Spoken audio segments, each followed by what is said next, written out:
We are back. That's right. We are officially back to the Race and Ethnic Relations on Campus podcast show number 2. This is number 2, and I'm Dr. B. That's right, Dr. B on these brand new podcast shows, Race and Ethnic Relations on Campus.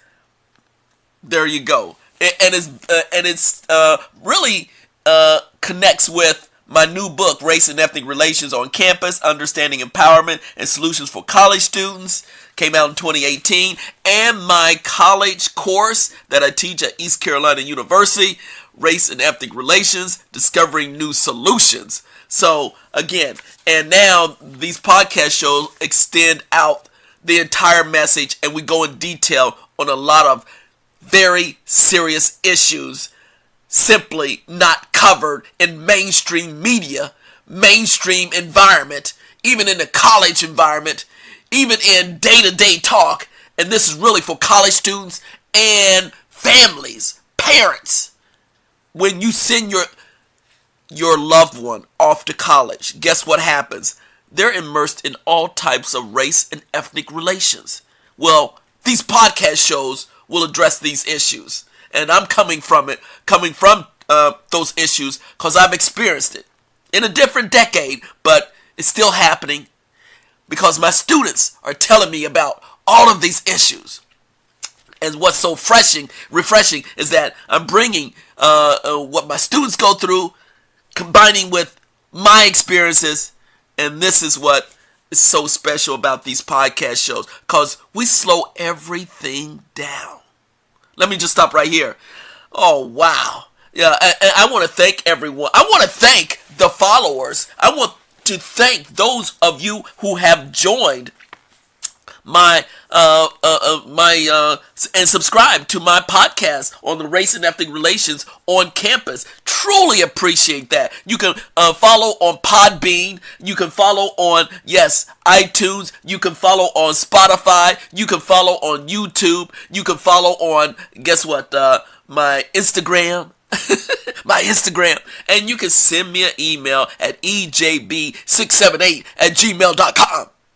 So, yes, I truly appreciate and spread the word. And if you have any questions, just send a question. And again, I truly appreciate the new followers. And I'm just trying to really share the latest types of issues that are happening to college students, that college students really want to know about.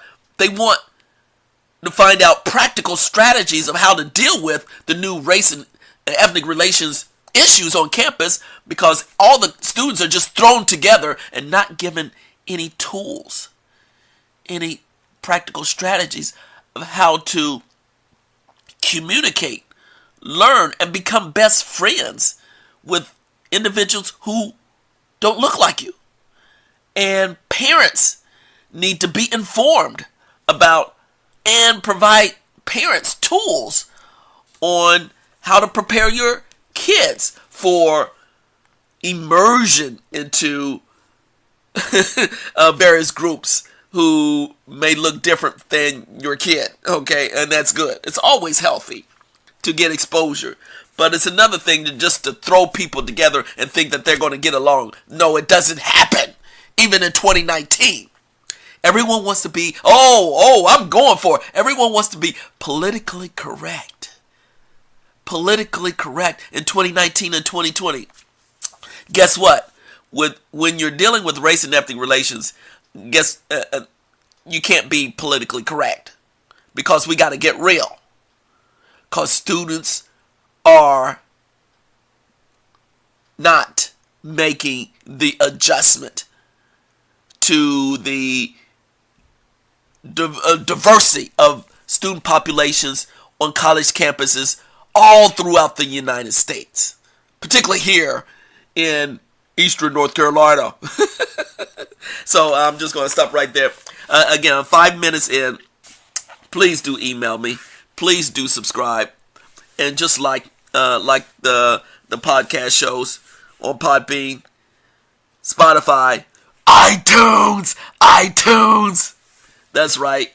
and YouTube. So what I'm going to do now is, this is preface number 1, and it's affiliated with my book. My book is doing very well. It's on Amazon. It's on all the online bookstores. You can go anywhere and just Google and type in the title of my book, Race and Ethnic Relations on Campus, and you just type that in, Eric Bailey. It's everywhere, and it needs to go even more places. It's at many major universities, libraries, and online bookstores. Excuse me.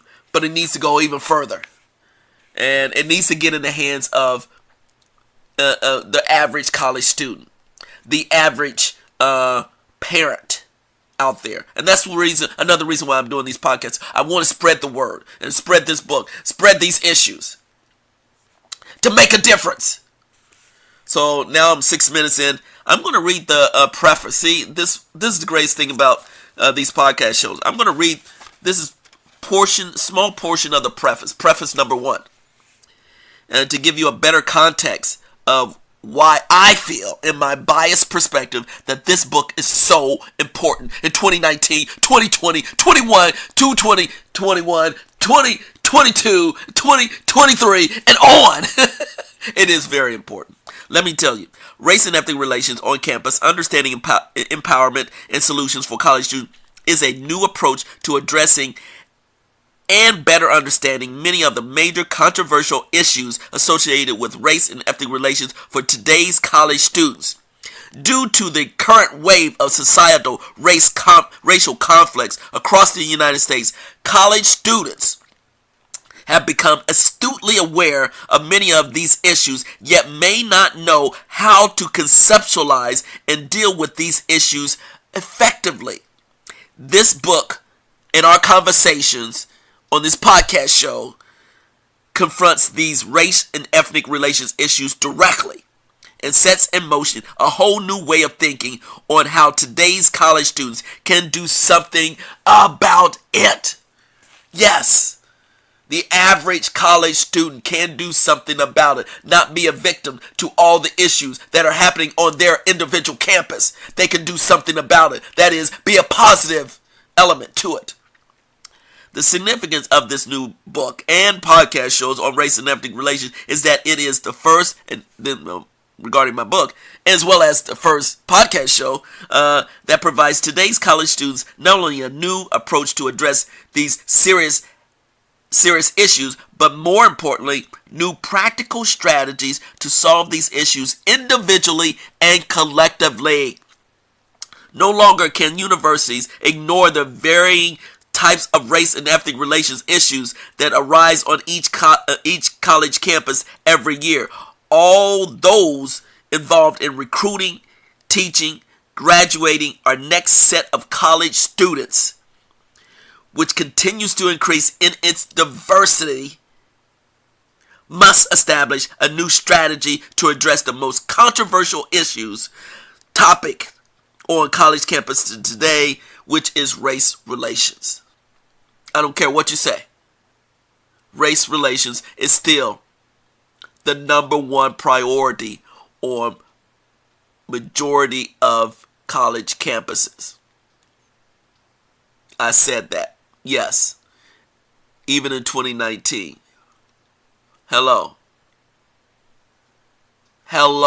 And I have plenty of evidence to support it. And then I said in this book, guess what? My own personal journey with race relations issues actually began during my early years of growing up in Wilberforce, Ohio, and going to public school in Xenia, Ohio, approximately 15 miles east of Dayton. That's right, in this book, I get personal. In these podcasts, I get personal. You can't talk about race and ethnic relations if you don't get personal. So I'm going to share my own history. And I shared my own history in this book. I continue in the preface. As a very proud native Ohioan and Buckeye, that's right, from the Buckeye State, I was born in Springfield, Ohio, and spent my first 6 years of life including first grade, here with my mom, Jean Ethel Ballou. Hello. My dad, Roger William Bailey, Jr. Hello. And my 3 older brothers, Billy, Ronnie, and Dwight. Hello. Yes, this is very important to me. Etched into my memory of first grade in the public school in Springfield, Ohio, is a very special teacher. I had become extremely ill that year, and my parents had to hospitalize me. I had developed pneumonia, which required hospitalization for several days. I can't recall exactly how many days I missed from school, but what I do remember is my teacher, who came to my hospital room, sat next to me at my hospital bed and gave me my lesson plans for the day. My teacher knew how much my parents and I valued education, and she went out her way at the end of the school day to give me my first grade lessons. What was even more remarkable about this teacher is that she just happened to be a white Caucasian European American woman. This was in the early 1960s. Hello. During this time in the United States, particularly in this part of Ohio, race relations between blacks and whites were going through some very tough times. Our worlds were mostly separate. Blacks lived with and socialized with other blacks, and whites lived with and socialized with other whites. In the early 1960s, the few times that we socialized together were at school, shopping, sporting events, or work. That's why it was so unusual to see a white teacher teaching me, a black African American kid, multiracial kid, at the city hospital. I was identified as a black, primarily a black Negro kid at that time during the 60s.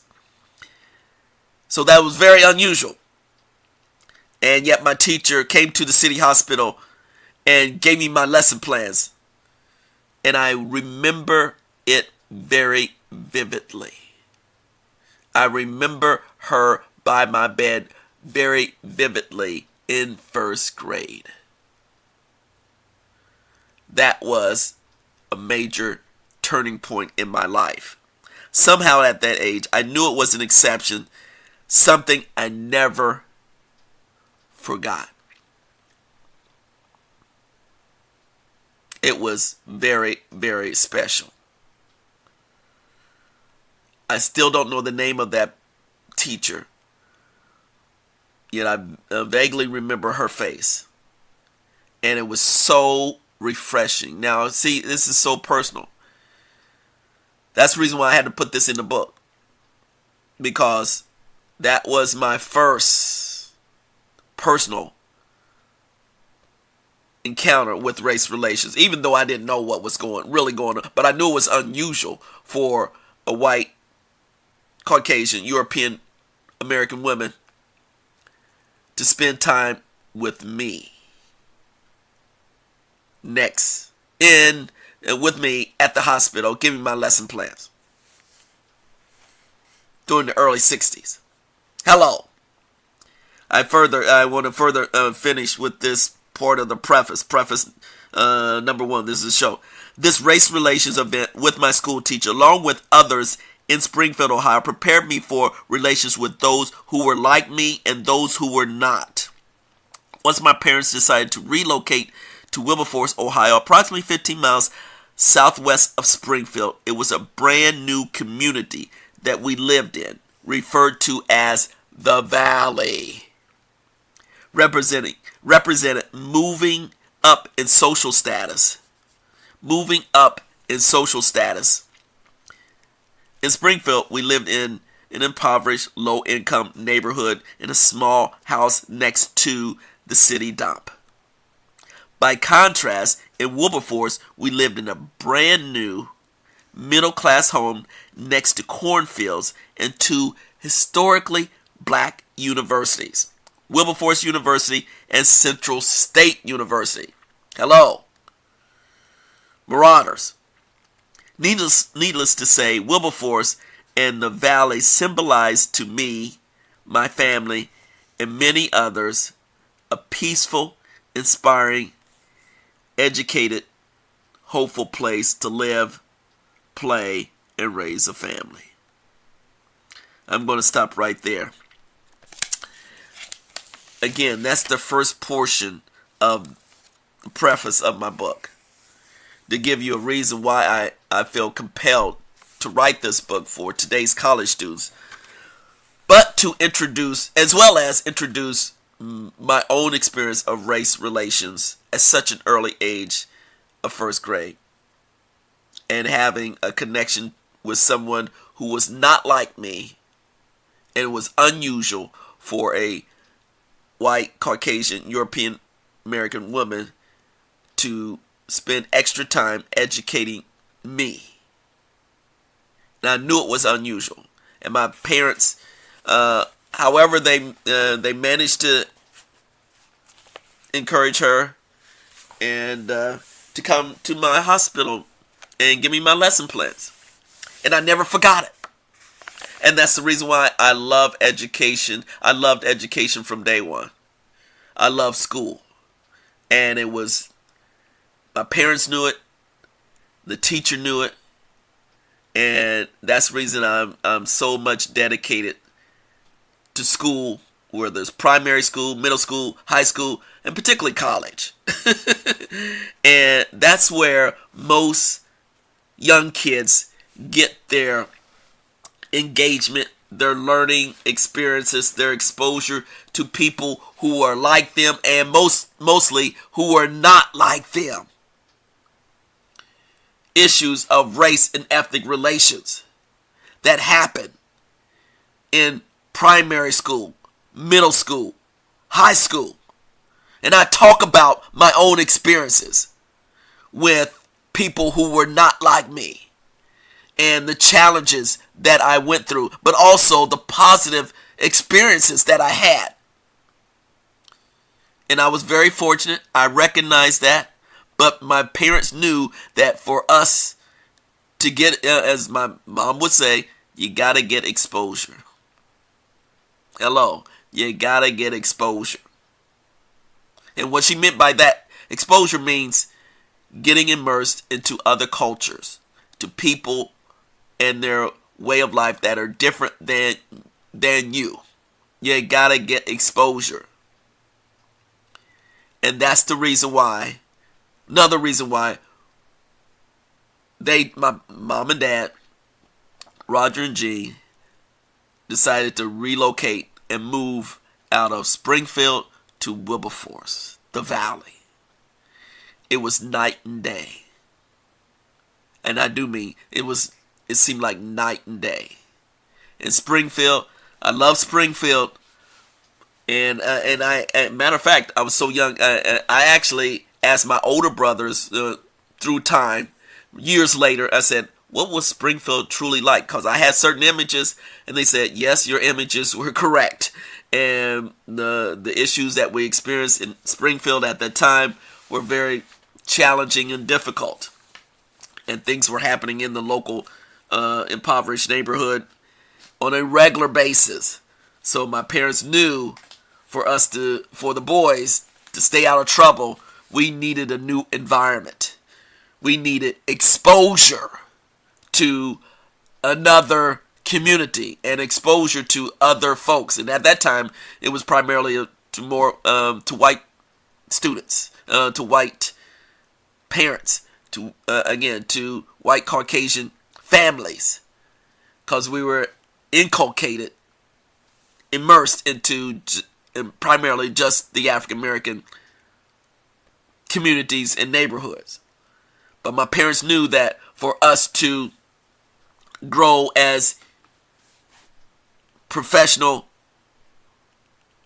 people, we needed exposure because that's the way the future was. The future would be. You couldn't stay in your own community all your life. You needed exposure. So that transition was dramatic, to say the least. Phenomenally dramatic. Wow. It was a brand new world when we moved to Wilberforce, Ohio, in the valley, next to the cornfields, next to the cows, next to the farmers, and that's where it was just a completely new beginning. And when I eventually went to school, completely new set of friends, predominantly white Caucasian friends, and that started another journey of my race relations.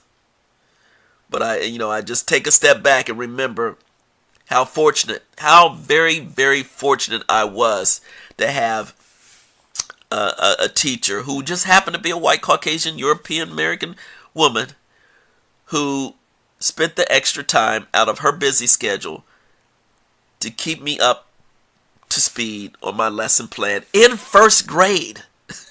In first grade. Remarkable. So, again, that made a major impression on me, obviously. And so, again, I see that experience. I can see the challenges now that college students are going through in just meeting and talking with students who are different than them. Students of color who are different than them. And they struggle with it today in 2019 and 2020. It's amazing. And I reflect saying, how did this happen? As much as challenges and changes that have happened in our society in the United States with regards to race and ethnic relations and integration, segregation during my years of life. Yet now in 2019 and 2020, students are truly struggling to get along with a person who looks different than them. So that's the reason why I'm doing these podcast shows, to walk us through each and every step of these issues. And please do email me of issues that have come up at your own college campus, issues that are of concern to you. As particularly college students, email me.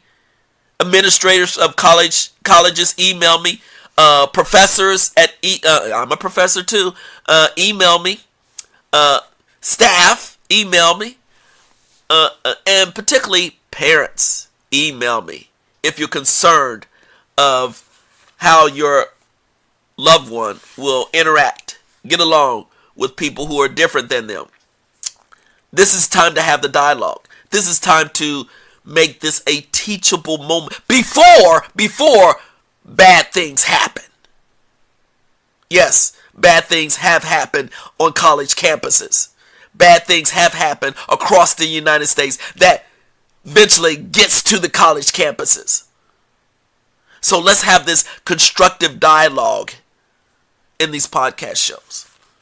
And that's really one of the outcomes of this podcast, to have constructive dialogue and provide steps and solutions and break down these issues at a much, much, much deeper level than we can do in a book, than we can do in my college class. Hello, this is for everyone out there who wants to get along, who wants to better understand the diversity that's happening on every college campus in varying degrees.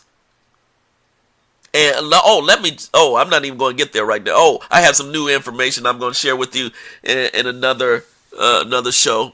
But that's really the purpose of this particular podcast show. And it's an extension of my book. It's an extension of my college class, Race and Ethnic Relations, on Race and Ethnic Relations, Discovering New Solutions. So again, Thank you for spending the time listening to this podcast show number 2. Podcast show number 2 is Preface number 1. Preface number 1. And I am Dr. B. If you have any comments or questions, please do not hesitate to email me at ejb678@gmail.com. Please like us on Facebook. Please subscribe. Podbean, iTunes, Spotify, YouTube. We're going to keep this dialogue running because this is some serious issues. And it's time. Talk to you again soon. Peace out. We out.